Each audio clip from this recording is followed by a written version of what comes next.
Blue flag beach Shivrajpur પર water sports activity બંધ હોવાથી ધંધાર્થીઓમાં નારાજગી। છેલ્લા 8 દિવસથી શિવરાજપુર, મખનપુર અને મોજબ ગામના સ્થાનિક લોકોએ બીચ પર ધંધો કરે છે તેઓ એસડીએમ કચેરી દ્વારા ખાતે પ્રતિક ધરણા પર બેઠા હતા।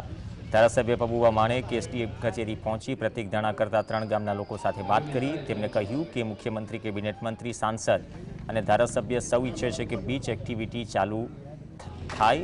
अधिकारीओने सूचन पण आपवामां आव्युं छे, छतांय काम शरू थयुं नथी। અત્યાર સુધી આ વાત છે ને 1 વર્ષ થયું। સાંસદ સભ્યએ પણ રજૂઆત કરી છે, મેં પણ રજૂઆત કરી છે। મુખ્યમંત્રી અમારી સામે અધિકારીઓને સૂચના આપી છે કે તાત્કાલિક શિવરાજપુરનું કામ થવું જોઈએ। કે મુખ્યમંત્રી પણ ઈચ્છે છે, ધારાસભ્ય પણ ઈચ્છે છે, સંસદ સભ્ય પણ ઈચ્છે છે કે આ વહેલું ચાલુ થાય, કેબિનેટના મંત્રી પણ ઈચ્છે છે કે ચાલુ વહેલું થાય। હવે નથી થતું એ સમજાતું નથી। ધારાસભ્ય કહી રહ્યા છે કે કેમ નથી થઈ રહ્યું તેને પણ સમજાતું નથી, તો પછી આ સમજ કદાચ સામાન્ય જનતા